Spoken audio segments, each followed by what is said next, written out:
Assalamualaikum warahmatullahi wabarakatuh. Alhamdulillah kita bisa berjumpa lagi di pertemuan online kali ini.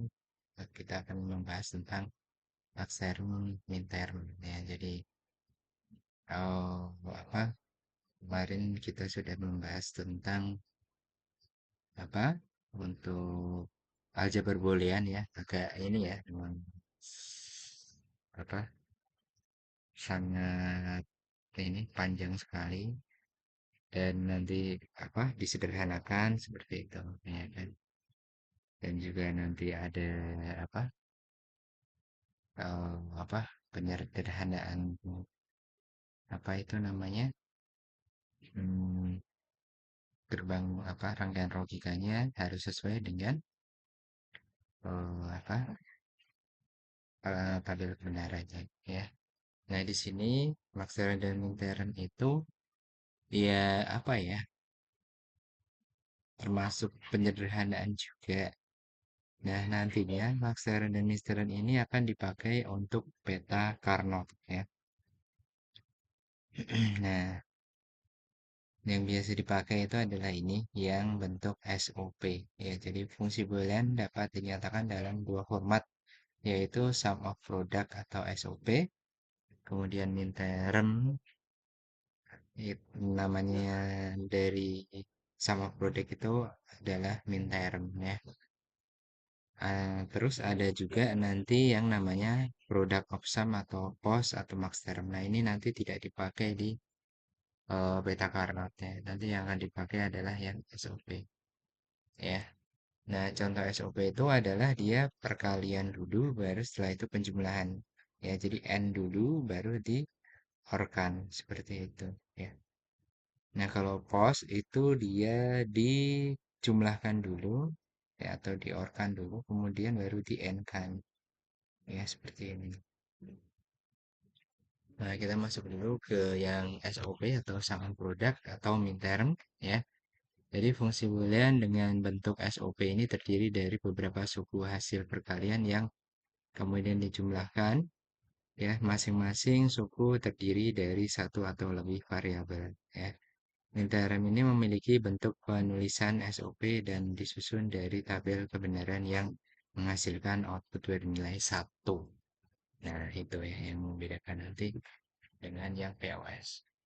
Nah, pada Minterem ini setiap suku harus mengandung semua variabel yang mewakili masukan-masukan pada suatu rantai digital. Nah, di sini berbeda dengan kemarin aljabar boolean penyederhanaan aljabar boolean ya dengan beberapa sifat-sifat aljabar boolean. Nah, di sini justru harus lengkap ya sukunya ya.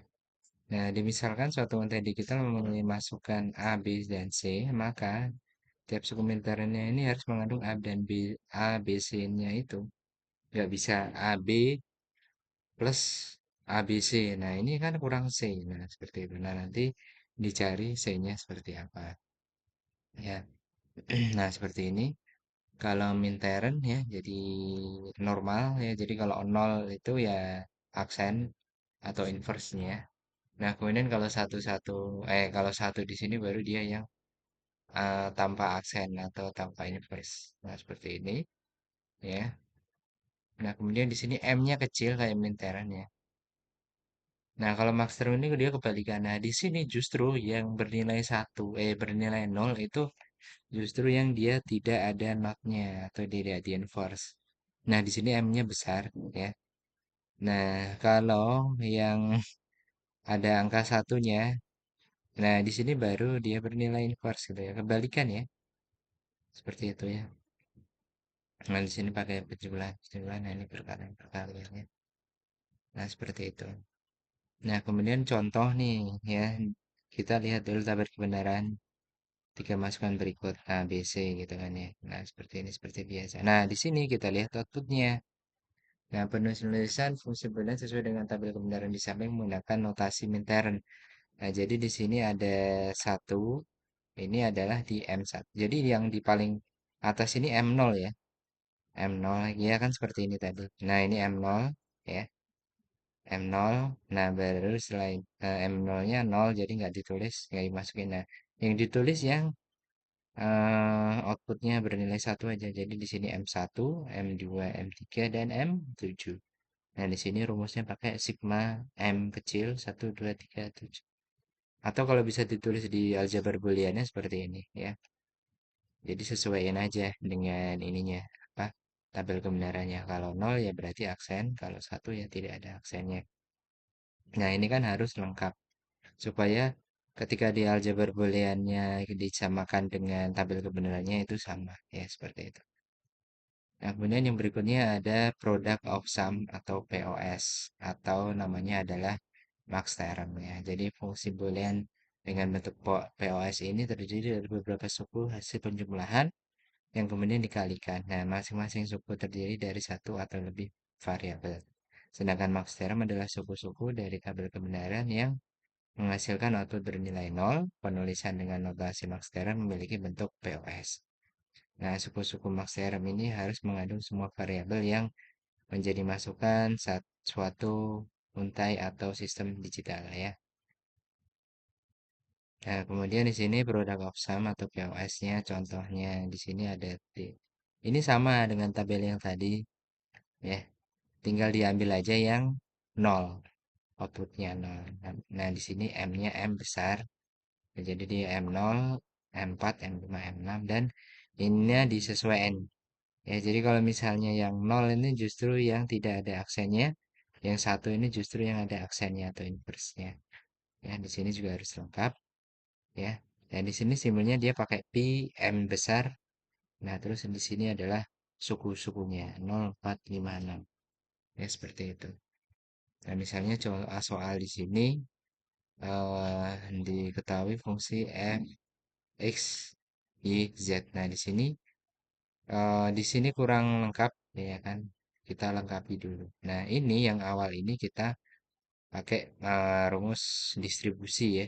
Nah, jadi seperti ini. Nah, yang ini dia juga didistribusikan. Yang ini. Nah, ini yang ini tetap ya. Nah, kemudian yang ini yang sama nggak usah ditulis apa? Kalau yang ada yang suku yang sama, ya salah satu hilang gitu ya. Jangan ditulis double gitu. Karena ini nanti ada, ini kan double nih nanti. X, Y aksen, Z aksen. Sama. Jadi ditulis salah satu aja. Ya, jadi di sini nggak usah ditulis double gitu kan. Meskipun ini hasilnya sama dengan yang ini. Nah, ini dikasih Z. Ini kan kurang Z. Nah, munculkan Z-nya. Z-nya itu adalah Z plus Z aksen. Hasilnya adalah ini. Nah, ini juga sama. Yang sama dihilangkan saja. Nah, apa maksudnya yang sama bukan dihilangkan saja, tapi salah satunya dihilangkan saja. Ini kan sama dengan ini. Ya kan? Nah, jadinya ini X, Y, Z ini. Nah, ini sudah muncul SOP lengkapnya. Ya. Kemudian tinggal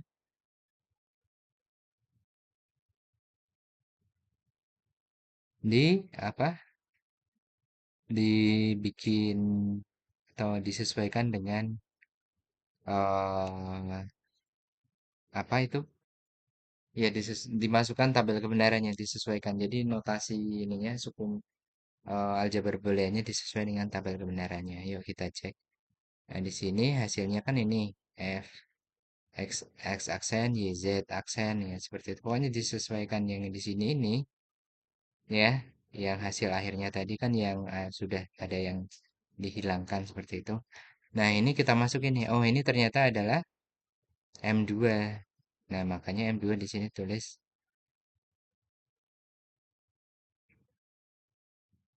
nol. Oh, sorry sorry. Ini ya, sorry ini S ininya dulu ya, SOP-nya dulu ya. Oh ya, ini soalnya SOP dulu, sorry sorry. Nah, gini M2-nya ditulis satu, ya kan? Ini kan sesuai nih. Nah, ya kan? Nol, satu, nol, ya kan? Terus kemudian di sini satu, nol, nol. Nah, satu, nol, nol mana? Nah, ini tulis. Nah, ini ternyata M4 gitu ya. Kemudian M5, M6, dan M7. Nah, seperti ini. Ini adalah notasi minter atau SOP-nya. Nah, kemudian diubah di yang POS-nya tinggal Ini aja, tinggal menyesuaikan aja, tinggal dilihat yang nol. Nah, masuk adalah nol, satu dan 3, sedikit ya. Nah, kemudian dari sini ini adalah POS-nya lengkap dari ini tadi, ya. Nah, tabel kebenarannya seperti ini. Ini harusnya ini ditulis langsung aja ya, ditulis lebih awal aja nggak masalah gitu ya. Jadi apa istilahnya nggak sesuai urutan nggak apa-apa. Misalnya dulu yang dibikin, kemudian nanti C, D yang menyusul seperti itu. Nah, soal nomor dua ini jika diketahui adalah yang posnya dulu. Kalau tadi kan SOP-nya dibikin dulu gitu ya.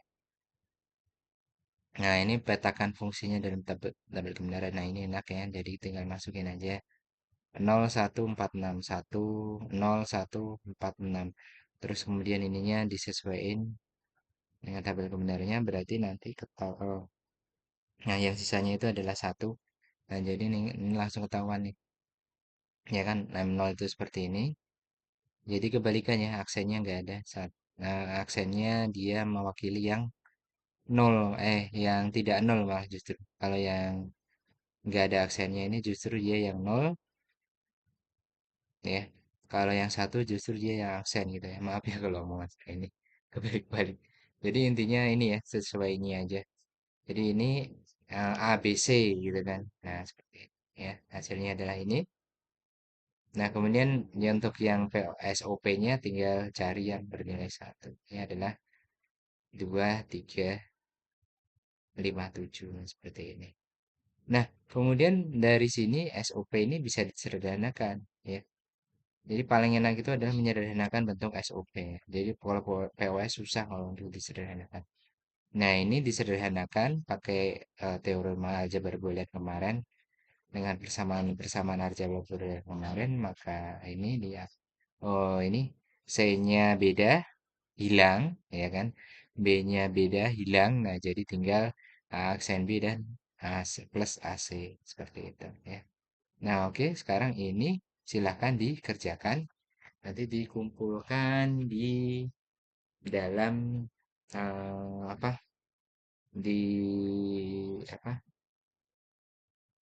Di adlinknya. Nanti silahkan di scan dulu, dikerjakan di tulisan dulu, ditulis di kertas dulu, kemudian difoto atau di scan, kemudian dikirim ke adlink. Oke, mungkin sekian dulu ya untuk pembahasan Maxteran dan Minteran. Besok kita minggu depan kita lanjut ke yang eh apa